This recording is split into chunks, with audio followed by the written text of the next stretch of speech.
So today we have a guest, Kailash Dinesh.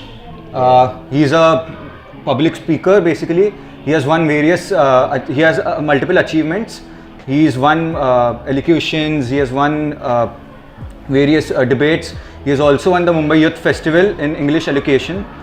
And he's the cultural secretary of SIS College. Also the secretary of Speakers Forum of SIS College. So yeah, without further ado, let's get into this. You introduce yourself. There's nothing much to introduce. You guys covered a lot of it up, but still, I think I am pretty good at speaking. That's all. Anything after this will sound narcissistic. So I will not. So let's begin here. Yeah. I should open this. Yes. Is it sponsored, क्या? Sure. हाँ अभी तक औकात नहीं है bro. Well, but Cheers. cheers.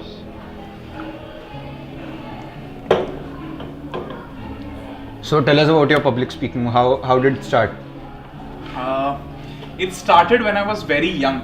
It started when I was in the 3rd grade. I don't know the age, but I think I was in the 3rd grade, and I was set to speak on Teachers' Day occasion in my school. And my dad is a good public speaker. He's a good writer, so a good script writer. So he pushed me to speak something on Teachers' Day, and that's how I went on stage for the first time in front of the whole school to speak. Okay. But how? What were you? Were you confident since your childhood? Actually, or my first experience was not that terrible because I practiced the speech so much that it was actually a mono acting of what my dad did at home. So if it is a word like I am Kailash, and if he said the same tone that he said, I used the same tone on stage. My first experience was from the podium. The podium was pretty high. I could see the audience, I could see teachers standing behind, I could see the principal, vice principal, a guest of honor sitting in front. And I think 15 to 20 seconds into my speech, everybody started talking to each other. I see. And the first impression that I got in my head is, am I so terrible that everybody's talking with each other? And later on, I got a lot of appreciation for that speech. But were you speaking fluently? I was. So there was no fear. It was, but it was so well rehearsed that I had ample amount of time to think the external factors because my own script was so much imprinted in my head. Yeah. So you think preparation? Definitely, for beginners, absolutely. If you're a beginner, the more you prepare, the more better you get at it. And on top of that, when you're on stage is a completely different environment. Right. But see, don't you feel like preparing too much is also bad because you'll start to overthink, and if you like go in like by hearting the speech, rote learning, it's not good, right? It will sound very robotic. So how do you go like to counter that? I am fine sounding robotic on stage than hesitating on stage. And hesitation might lead to stop speaking at stage, and that fear might continue throughout your life. There are people at the age of 60, 70 who are still afraid, even after their retirement, afraid to walk up on stage and speak. You might sound robotic at first. There are a lot of people who might not get as good guidance as I got at the very start of my life. The least they can do is prepare. They might sound robotic and it's okay, but they will not hesitate on stage. And once they get to know that there is a scope of betterment, it will only motivate them to speak more, for that matter. So preparation is very, very important for public speaking if you're at a very beginning stage. Till now, if I have an elocution competition, I minimum rehearse my speech 6 to 7 times before I'm on stage. So what about the prepare on the spot situations? That's an extempore, that's not an elocution. There your speaking skills, your experience matters over there. I see. So you can speak fluently there? Yes. Because for me it happens the opposite way. If I prepare, then I keep thinking about the speech in my mind. Okay. Yeah. And then if the word was the and I said in the speech it was the, I say entire, the fear comes in. Ki I said something wrong, so the entire speech goes wrong. Yeah, because you feel you are like derailing from the actual Exactly. plan. Yeah. That's Do definitely you write your thing. scripts when you're speaking? I write pointers because I am afraid of writing the entire speech. Okay. Of forgetting the the pointers are speech. taken from? My own pointers. You don't, I do research okay. and then I write my own speech. Okay. So what usually happens is that if you're taking a script written by someone else, whether it be Google, whether it be ChatGPT, the chances are the script is not yours. Okay. Yeah. So by-hearting becomes an issue. In my case, I write the script. So my 50% of by-hearting is done when I complete writing the script. Because you think of You've it and thought then of it you a lot. write it by yourself. And I do not, till date, even after AI coming into existence and people writing script through ChatGPT, I read about the topic and then I start scribbling. Okay. So that scribbling will not be in an order. It will be just text. And later on, you can reframe it, restructure it the way you want to put it. But for very beginners, if you write your own script, it is the best. Because even if you forgetting for me doesn't happen because as I said, pointers to hai. Apart from that, what I do is that I understand my script before speaking. So I can, even if I forget a line, I can add a line. Even if I can add a line, I can delete a line. If I understand the audience is not reacting, I can think of something, putting into context that's where extempore comes into place, right? Extempore is not just a competition, it also helps you when you're on stage. Yeah. And you're, even if it's prepped, but still you forget something, it helps you there. Right. But as I said, this comes from experience. For that, you need to be on stage for a couple of times. Only then you can pull it off fluently. I agree. But see, the one thing I've had is I feel you should still use AI. Me personally, if I have like some event I have to host, okay. So what I do is, if I don't have any idea about the topic, I'll just I'll put a prompt on the ChatGPT, make a script about this. It will give me a base structure. From there, I'll edit it and then I'll just make the script by myself. Yeah, that's fine. I'm not saying do not refer to ChatGPT or Google. All I'm But saying try to add your words because you know them. Make your script your own Right. before speaking it, is what I'm saying. It should not be like you're Googling something, you're putting a prompt, you're putting an input, you're getting a text, you copy that text, paste it in your Google Docs, and then you're carrying it on stage, thinking that Right. you'll read it out. So your main messages, do not verbatim copy what's given on the prompt or Do Google. not exactly copy what is given in the prompt. Yeah. Add something of yours. Also, it gives an organic touch, don't you think? Yeah. Because you're making it yours. Yeah, and you can And you might tell sound when fake. it's AI, you can tell because Exactly, the the- words used, you can tell when it's No, ChatGPT people or put not. simplify this language. Yeah. No, not simplify. Even when you put regular prompts, Right. right? You can see the way they frame sentences. Yeah, the frame. Yeah. If you use ChatGPT for long enough, you can You notice. can notice. Yeah. Yeah. That is one So thing. I think people catch on to that, and then they'll be like, he's using AI. He's not putting any effort. So they'll lose interest like that, I feel. So I feel you should add your own twist to it. Only then you're talking to the audience, or else you don't want the AI to talk to the audience, right? So what I do is same. I'll look at the basic structure. I write my own points. Then I research those points. I first write my points and then I research those points. Whatever data I've gotten, I'll translate into my own language. Because okay, suppose it's some heavy word. I'll use the it's a simple word because then I sound realistic and I know the word. That's the way I present my speech. It should look I don't want to sound professional. I want to sound casual and they should understand me. Yeah, tone I is shouldn't also be intimidating. yeah. Huh. Tone is also a very tricky thing because me personally, right? If I want to go casual, if I want to make a joke, I'm terrified. If I make a joke and it falls on its face, man, I don't want that happening. So most of the time, what I personally do is I go semi-formal, maybe a little bit light-hearted. So How do you go about like casual? Because I find casual How do you not, very intimidate others?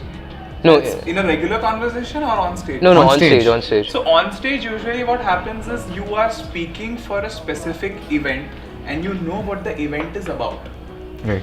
So for example, if it is an elocution competition organized, the purpose of the elocution competition is supposed to be formal. They are expecting a formal tone, and that's the way they will judge me. That's the way they'll judge the competition. But if I'm on stage hosting an college event or a casual event, at that firstly it's very important to understand your target audience. That whom are you speaking to? If you're speaking to in elocution competition, yes, you are addressing the crowd, but to be very honest, you are trying to appeal the judges to give you points, and they are judging on a specific criteria. What about the audience? What When about it's the not audience? elocution, there's no judge. There is no judge and you're speaking on stage for an event or hosting an event, you mean, right? Yeah. Yeah, then you're supposed to be casual. No, but then how do you So how practice do not being you? intimidating? Yeah. That is all about voice modulation. No, but there's how no- do you get over the fear of like, when if you feel like it may be a little bit cringy, if you're too casual. Cringy or very... Yeah. Or Corny. Or the opposite, Yeah, kind of opposite corny. of it. Yeah. That's because I'm at a place where I'm too confident on stage. Yeah. So I never think can I able to pull it off or not. I go for it. Unless it is so cringe. Yeah. Then I might. So tell us about your most embarrassing experience. Yes. And give us a good one. We are waiting to hear this, This From a good formal public guy, speaker. Finally coming up to I'm not formal. That's just Yeah. because Yeah. I don't want to embarrass myself in front of internet, assuming it will stay for quite some time if your channel works. So, I see. so embarrassing moment is when you're on stage or hosting an event and you expect the audience to react and they don't. And they acted. Oh. So what was your fear was correct. Yeah. If you crack a joke and they don't laugh, Yeah. so you don't have a comeback. What will you do? Yeah, exactly. You just say, make some noise, and they don't. How are you supposed to? You can't come back out of the situation. You're dead. I know, right? The only thing you can do is jump off the stage, Yeah. right? And you pretend as if they're having fun. Yeah, just like that. So this happened to you? A lot of times. Man. A lot of times. Even because the thing is, crowd, it's on a luck, to be very honest. Sometimes the crowd might be so energetic, you have done nothing, they might just scream off. That is true. And even they sometimes- have to be like, not to be narcissistic, but a little bit sophisticated to get your references or puns or jokes. No, that's why I keep it simple. Yeah. On stage, I keep it simple. I keep it Bollywood oriented. My jokes will not be very. I'm a person who watches a lot of world cinema, not a lot of Bollywood, regular mainstream Bollywood, Hollywood stuff. But I keep my reference to be very understandable by the larger audience, because otherwise it becomes a problem. Because half of the people might not know what I'm talking about, and that becomes communication is when both the parties understand what is happening. Right. If I go on stage, if I bombard big words, it is not satisfying the purpose why I'm on stage. True. So I try to keep the language as easy as possible. I try to make the words simpler so that everybody can, relate To it. to what I'm saying. Yeah. I feel we have talked about, on stage enough. Now, real life applications of, speaking also we should go through. Because me personally, ever since I've started speaking a lot, like, hosting events, doing all that, I've had more confidence, Like, I'll just say stuff, usually I'll overthink, should I say it? But now that I'm speaking, I'll just be more confident. I'll say what's on my mind. And I feel I'm more articulate, with the way I'm saying. Like, even if I have to make stuff, like, on the spot, I will be able to say it more clearly, in convos, whatever. And it's helped me socially also a lot. Like, So how are you in front of, apart from not being on stage, and you're not on stage? like how Are has you speaking still- helped? Yeah, how has Has speaking helped you, like, in that off regard? stage? Yes, of course, my tone and language that I'll be using on stage, and the tone and language and behavior I'll be using off stage will be completely different. Might not be even remotely related to each other sometimes. But what primarily it does, it gives you a confidence to speak in front of anybody.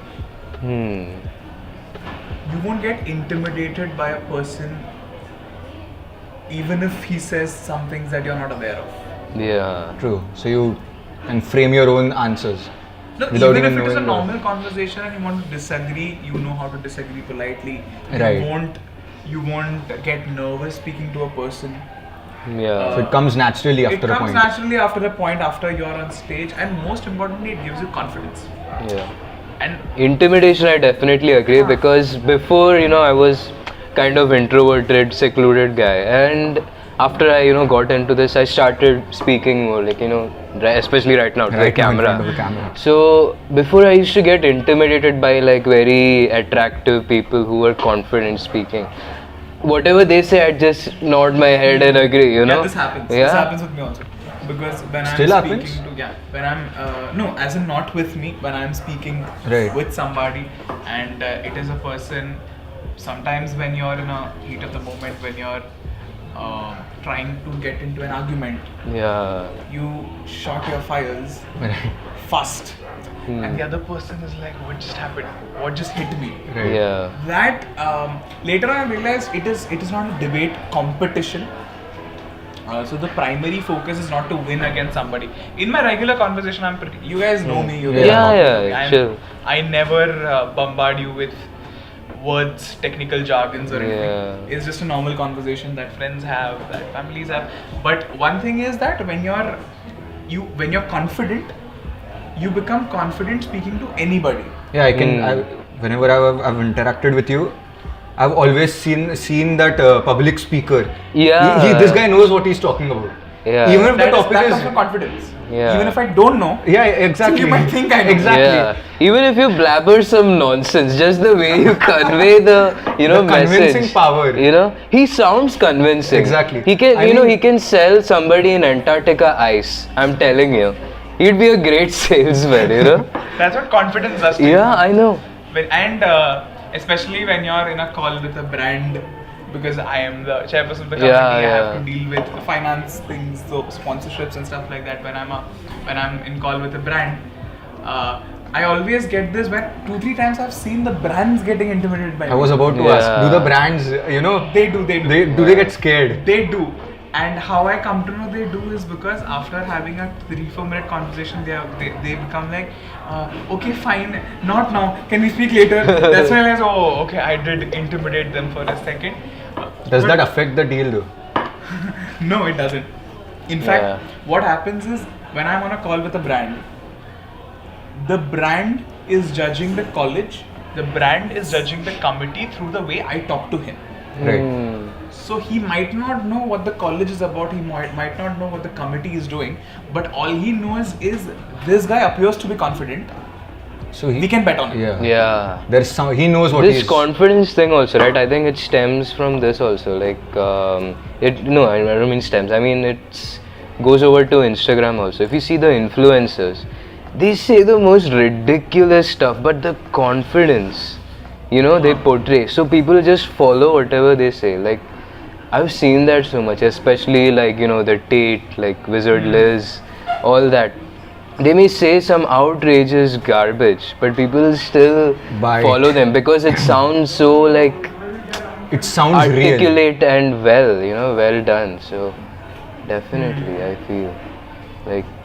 What are your thoughts on that? Like On speaking garbage on Instagram, Yeah. it's all about the algorithm. You Yeah. watch what you. My reels are very, very political. I get political reels. I get current affair reels. I get some crime-related reels because that is what my watch So history, productive my- reels. Productive reels. No, Yeah. not Yeah, productive. I unlike also get us. movie recommendations. No, I get the same reels. I also get Wow. movie recommendations, show recommendations, book recommendations. So my reel page is very PG-13 Ah. to put it. But I have seen some of my friends, because the thing is, for the longest time, the trendy music that used to be playing on Instagram reels, Right. I had no clue about it. That has happened, yeah. I had no clue about Badal, Barsa, Bijuli. for the longest time, until it got played In one front the, of you. Yeah, in one of the events, and I saw the crowd and I'm like, what is happening? That is also not good, because you need to be connected with Connected what to is the- happening. Yeah, I mean that again ties into the hosting and all. You should know about these references. No, but also what fascinates me is that is what a larger audience want to see, and Exactly, that is yeah. what a larger audience wants to see, and only if they see it will benefit the app, because what Instagram and what Android, what Google wants you is that you want them to be in your app for a long number of time. Yeah. Only then the ad revenues can get generated. Definitely. But again, the references thing, dude, you have to, your FYP, right, it has to still be of the general audiences. Now yours, it's a very niche FYP, so Niche you FYP, can't, yeah. really go through reels for inspiration. You need to, it's such a tough task, like to keep up.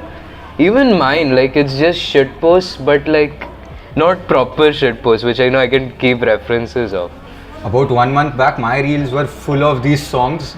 Yeah. For some reason, the memes and the songs, I just started clicking not interested, and now I have this kind of feed, the book recommendations, movie recommendations, and that kind of. But now I can see for other people you start being boring because you sound too intellectual. You sound like a Mr. Know-it-all, Yeah, and people don't like it. You know. Maybe because they're jealous that you're smarter. They're That, smarter than that, them. that, Maybe. does happen. That's That a does possibility. happen. But Still, you have to like balance it, so it doesn't seem like Like I'm the holier than references, thou. It shouldn't be like that. So it's like if we are talking about something, you don't get the reference. It just how boring are you? तुझे ये कैसे नहीं पता? How do you not know about this? It's like that. Somewhere I think we should balance it out, but just doesn't happen. It just annoys me, those reels. So you click not interested. Yeah, I click not interested. That's because the algorithm knows what you're interested in, what you're not Yeah. interested in. They know everything. AI and Not AI, the whole algorithm. thing. Yeah. They know everything. Yeah, algorithm is an AI basically. Yeah. Because even it's very factual that even your calls are getting listened. Yeah, Exactly. Yeah, like In fact- one day what happened, I was like talking to my dad. I wanted to buy a new like monitor. I was just speaking about monitor in Malayalam, not even English, Malayalam. And the next second I see ads, LG monitor, That we are experiment right now 144 also hertz. now that we are talking about public speaking. You All will of our get some phones we post are going to recommendations. Yeah. And this used to be a conspiracy theory when I was in school. Yeah. When they used to be like, someone is listening to us. Now it has become so. It's accepted It's for some accepted, reason. Accepted for yeah, some it's weird- accepted. Now nothing towards you, but the iPhone, it clicks pictures every 5 seconds or something. I did see some reel about And it. I there don't know is how. I don't know if factual it's it is. exactly. I don't know how factual it is, but the proof that they've showed, it looks pretty realistic. So The infrared. Infrared, yeah. Right. That they use in the Face ID scanner. yeah, Face What's ID it for scanners. though? What's the reason for them taking it every 5 I don't seconds? know, just to I'm check not your sure. surroundings and sending you ad posts based on that. What is Snapchat doing? Snapchat, What is Streaks? yeah. What is Streaks? Be real I for still that don't know matter. what is Streaks. What's the concept of Streaks? Yeah, I never I used quit I have Snap, seen bro. friendships breaking because Yeah. Streaks was not maintained. I know. I quit Yeah, I have legit Snapchat seen- because of that. I am a boring person because I don't maintain streaks. I don't even maintain a quit Snap, Insta- I dude, quit, anymore. Snapchat, I quit BeReal, I quit Discord, I quit all these social media. I quit Twitter. I'm back on X now, but yeah. Yeah, X, dude, it's so goofy, man. Like The name? Yeah, they changed Twitter to I know X. that I know. It's so But like. sometimes you mean the name is goofy. Yeah, X. Like. It sounds Elon like Musk. yeah. Elon Musk. We Yeah. can't really. It sounds like an edgy 13-year-old changing the name to something which sounds cool. Maybe he X. is trying to bring something which makes much more sense. I don't think he has been Nah. able to portray it. Again, from a public speaking point of view. Twitter though, I feel it's like catchy and it's so ingrained in your head. The name literally says it. Yeah. You know, Twitter and No, the logo. but it's so stands out. ingrained in your head. I mean, even when you were a kid, you'll see that login with Twitter in those small video games. Right. So him changing it, it's like it's so. There's an insect on your hair, in your hair. Man. Yeah, go She. You got a good cameo also. Yeah. Yes. Anyway, continuing your topic. Yeah. So. Twitter, like I was saying, the rebrand I feel not at all like unnecessary, you know, just Maybe he has some vision, like Facebook changed to Meta. Meta, yeah. But for some reason, I like Facebook. Facebook is transition better.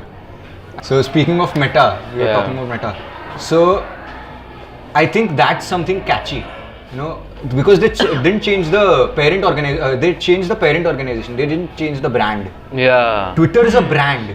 It is a brand, and then they just throw away all that brand value they have built up over like 17 years, right? goodwill that they have. Yeah, 2005 I think was when it started. That they gave, you know, they lost the goodwill when Elon Musk bought Twitter Yeah. and fired all Just see the quality staff. of tweets, dude. The amount of like. I mean, honestly, I think it's a Threads will cesspool do now. better if Elon Musk continues to do this. Threads, I'm But not. again, I'm the not on goodwill, Threads. Thing comes into between, no? Wherein Twitter has existed, Twitter now X has been existed in the market for quite some time now. Yeah. So if personally given a preference to be on X or on Threads, I would choose to be on X rather than on being on Threads. One good thing is just like the Apple ecosystem, because if you're on Facebook, you can link this, or Instagram, you can link the same device to. If I get an option of being on X or being on Meta, being on Threads. I'll choose to be on X rather than being on Threads because of the whole goodwill that Twitter already has. Me. But I think what works in Threads' favor is a lot of new generation is on Instagram. Facebook has been a popular. No, but Facebook is Facebook is kind of now like an old outdated, person. yeah. But like it's this- famous. Yeah. So and you can link your same account with. I think people from Gen Z, the new, not even Gen Z, like the next one, Gen Alpha, I think, yeah. Gen Alpha that is going to come. Yeah. I think they're going to opt for Threads more. That's Me a possibility. personally, Threads I don't like because it's owned by Meta. And Meta, you know how Zuck is, right? Like with the data and all. Oh yeah. Yeah. He's a genius. He's a goblin. crooked genius. Yeah, If I put it in. Have you watched The Social Network? I have fantastic. Fantastic film. movie, yeah. Yeah. David But- Fincher, one of the finest directors Yeah. of all time. But- have you seen Seven by the same director? I think I have, but I don't remember. It's again a fantastic. film. Yeah. But like for me, and even the censorship, you know, you can't see, like they will give you what they want you to see. At least on Twitter, it's more, you know, free speech, do whatever you want to. You can That see, is one but very good thing yeah. about Twitter. You have freedom. On Threads, it's like so restricted. You can't show this. You have to only show this. Yeah. You have to have a particular ideology. I have been on Twitter. Yeah. Not active, but I was on Twitter. I still have an account, not very active. I have never been on Threads. Yeah. So I can't comment on Threads. Me neither. Threads, why I'm not getting on it, right? Once you get in, there's no getting out of it. You can't delete, Yeah, you your, can't account. delete your account. There's no deleting your account. Even on Instagram, you can't really delete your account. One of my friends, she had deleted her account and still she got her account back. You know? They don't want you gone, they just want They you want to be stay. there. Yeah. Also, it comes from a lot of peer pressure because everybody is on Instagram, everybody is on Snapchat. So what usually happens is when if your peers are on these platforms, you tend to download the same for whatever. I checked chatting it. I groups. downloaded Threads just out of curiosity, and then now after that he is the one who told me you can't delete the account. I'm like, Why can't you delete the account? You just can't. You Why just will can't, they yeah. want you to leave? You can't delete Threads But account. no, I Or don't then you know. have to delete the whole. Yeah, you'll have Yeah. to delete your Oh, Instagram that's account. genius though. Yeah. how is that allowed though? No, but that's genius It's- because now you it's will their never app. leave the account. I know, but Yeah. I mean, Unless It's their you app. want- They decide the rules. You Ah, can't. I You guess, don't yeah. decide. the terms and conditions that you agree on. Yeah. What if And you no don't one reads agree? it, yeah. What if you don't agree? What can you do? Yeah. You can't use the app. If you don't Exactly. agree, you don't get the app. That's Get the app. thing. That's the Yeah. simple philosophy. It's not about whether you agree or not. Yeah. It's about whether you want to use the app or not. Yeah. True. Okay, it's win-win for them, to be very honest. Definitely. And talking about talking about movies, social media, etc. Yeah. I'd like to come to books. I know you're a reader, so I'd like to know your book suggestions and book types. What kind of Types, book you I read? read fiction, non-fiction, both. Recently, I read a book called "Games People Play." Okay. It was a non-fiction. book. Psychology, is it? It is related Yeah. to The title psychology. seems like that, yeah. It is one book recommendation that I would say is pick any book that fascinates you. But in any one book in particular, For beginners, for anybody. Actually, not for beginners, that matter. for our generation, you know, For people our generation, who exactly. are like so, whose dopamine receptors are fried. you want fiction, non-fiction? Any, just I it would say should, non-fiction because yeah, fiction. People. maybe fiction actually, because see, the reason is we are so used to seeing these exciting edits, in your face content. So we need something which emulates that level of excitefulness, and But then you don't get anywhere. I mean, I don't see, think you fiction start helps with you out that much compared to. See, it's not non-fiction. about helping out now. It's about getting into the habit of reading. So what I feel, fiction and then slowly branch into non-fiction, self-help. It all depends on what you're interested to read in. Yeah. Because if you pick up a book and you have no interest in that subject, you're not gripping with the characters, you will never get through the book. And I've faced this ample amount of times. He pointed out that he wants to know books for beginners. So for beginners, I would recommend thriller as a genre because thriller is gripping. So it might help you to get through the book. Ah. You got my point. And any fast-paced book, preferably if you're a beginner, less than 200 pages. Yeah. That's how I started. Earlier, I tried starting with J.R.D. Tata's massive book because my dad was suggesting me ki Yeah. read And biographies even because I peop- was yeah. I was inspired by various biographies. sometimes might get boring even for me. So I Exactly. can't expect a beginner to read about Some personality, and that too a personality that doesn't exist in the current time. Current. Unless So- you're so interested and fascinated by someone's life. Like I know you're fascinated by the life of Steve Jobs. Yeah, So that's the So, so you might be interested in. I read exactly. So I gave up on J.R.D. Tata's book. Then the same recommendation my dad gave it to me. Read a small book. I started with. I've advertised this book a lot. I've suggested, and people hate me for it. Steal Like an Artist by Austin Kleon. Yeah. He should give me the money They should for give it. him some cut, man. Yeah. These guys probably got like 20 Read it. readers. It's basically to start your creativity, and then the second book is show your work, and third is keep going. So it's basically how you start, how you present yourself, and how you keep go like you maintain your level or go higher. Okay. And then after the Steal Like an Artist, that is when I started with Steve Jobs, the 571 page book, massive, by Walter Isaacson. I didn't think I would read that, but his life is so, I am inspired by him so much that I went through the book, and now I was sad after I completed the book. And I completed it in 2 weeks. Just because I started with Steal Like an Artist, a book with 50% images and 50% text. Yeah. So it was catchy. Oh, that. So it wasn't boring. Yeah, but see, again, you branched from, a catchy Fiction. thing. I mean, to I just something. need a hook. Yeah. I needed the, something to hook me onto books. Now I can tell you I won't stop reading no matter how boring the book gets. Yeah. This is similar for all habits, I feel, you have to start slowly and then, slowly into the bigger things. And I feel reading, for me personally, I don't read because most of the times my friends who all I've asked, they give me these big books.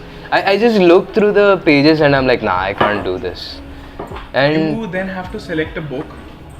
Thriller is a good genre if you enjoy thriller films, because then what happens is, as I said, it will help you complete the book at least, and you will always be curious of what is happening next. Next, one book that I would recommend would be The Fox. About? It's a thriller. Okay. It's a thriller, and I forgot the author's name. He's been writing books for quite some time now, and all of his books are thrillers.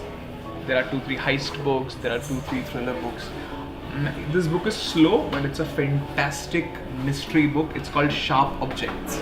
I've gone through that book. Me personally, like books, the only times I've read them is either if I see a show or a movie, and then I'll see the source material. So, you know Hannibal? Yeah, in that I kind of, piqued my interest to read the book. Now I've like slowly read, I think I'm like quarter way through it, but still I'm like reading, like I'm still kind of happy. Even American Psycho, like the author is a woman. So that I was reading and all So that. how did reading help you in public speaking? I know the basics, ki your language improves and stuff, but anything in specific, anything particular? Again, it gives you a sense of confidence, because when you are reading, and I not just read books, I read articles, something that really fascinates. Crime is something that really fascinates me. I read a lot about crime. I read a lot about these conspiracy theories. So what it does is that when you're in a room full of people and there's a discussion happening, the chances are that you might able to contribute substantially in that discussion, Right. which again makes you the smartest in the room. That's what reading gives. Reading gives you exposure. It gives you to speak. It helps you to speak about something that you don't really know about, Right. or that you have not really seen. Right. I might read a book wherein there is 221B Baker Street, which is allegedly in London. I might say Baker Street is in London, looking at the references of a Sherlock Holmes book, Yeah. but I have never been to London. Getting my point. So you know, again coming to the point, you can, whenever you're in a conversation and you don't know something, you can still sound You can catch reference. Exactly. Catch reference. That's actually what helped me a lot.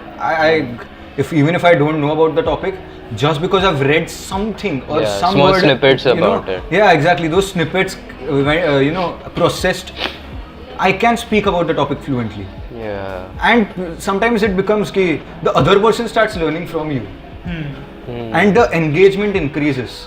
They want to listen to you. The unfortunate reality in India is people don't really read books. Yeah. They No, I think- pretend to read books. There's a difference. Because it's a very Yeah, they intellectual post thing, it right? online. That is Yeah. one Post it thing. online. But the earlier generation actually did read Possibly, books. because even the mode of entertainment was very Limited. Yeah. And I am not from an opinion ki you will only learn if you read books, because there are ample amount of resources available today. Yeah. Podcast is a very good way to learn Reach out, things yeah. up. Right. I was I have seen podcasts about politics, geopolitics. I have seen podcasts about psychology of crime. I have seen podcasts about ghosts. Yeah. Indirectly, it is giving me knowledge about a topic Yeah. from an expert In a more engaging and in a more engaging way, Way. because end of the day, believe it or not, it is kind of an audio visual format again. yeah. Coming to engagement, Yeah. the current Gen Z, Yeah. everyone is focused on shorts, reels, Yeah. and The they go attention through span has deteriorated, exactly. you It is know. so less. You want Yeah. everything under 1 minute. People skip through interesting reels, even if they find it interesting. You go 50%. It's too long. Skip. Yeah. Skip. So how do you keep your audience engaged? Even Yeah. right now, this podcast, not everyone's going to watch the entire thing. Yeah. It's going to go They into will shorts. wait it for a shorts. Exactly. For Yeah. a short video. Engaging is because I start with a hook. I start with a hook wherein I want them to be engaged in what I'm going to speak next. So it might be a quote, it might be an incident, it might be a experience, or I might just pull some random strings at start and then connect it by the end of it. So then they will get a dopamine rush. Oh, that's the reason he said that at the start, and then connected it in the end. Okay. So these are some silly things, some small things you can do. What about on stage. audience participation? What do you think about that? I feel it's a bit like risky, you know, again the thing if it falls on its face. Like if you ask, Risk element is always there. One thing is you need to understand what type of audience is sitting over there. If it is 70-year-olds, you can't expect them to scream when you say let's go. yeah, Right. But if it's a young crowd, young crowd, there is a possibility that they might scream. So understanding the audience very much, and it all depends on your luck and how good your day is. So, Definitely. how would you like to conclude this? The entire. I mean, it was fun. You guys brought me into the show. Yeah. I had fun. It was how much time has it been? Any I idea? think I don't 40, around 40, 50 Around 40 minutes. minutes. yeah, 40 minutes. It was fun. Yeah, We didn't really and we're really glad to have you on the thank show. you. What's the conclusive message that you would like to? conclusive. We discussed an ample amount of things. We went from speaking to then Social media. Social media. then some conspiracy theories to books. It was all over the Yeah. place, but just like any podcast should be. I would like to conclude by saying be confident and practice makes a man perfect is a quote that is very important for public speaking. So be confident on stage. Don't think what people will think about you. There's a famous Hindi song, right? Kuch to log kahenge, logo ka kaam hai. Yeah. So exactly, do your thing, enjoy, because who knows what's What's in after this. store? Yeah. And Alright, that's all for today. Thank you. Thank you, man. Thank you for having Thank me. you again, Kailash. Ecosystem. Because if you're on Facebook, you can link this, or Instagram, you can link the same device to friends. Okay, don't kiss the camera, don't kiss the camera. बस अब चल अच्छा बंदी है नहीं चालू bye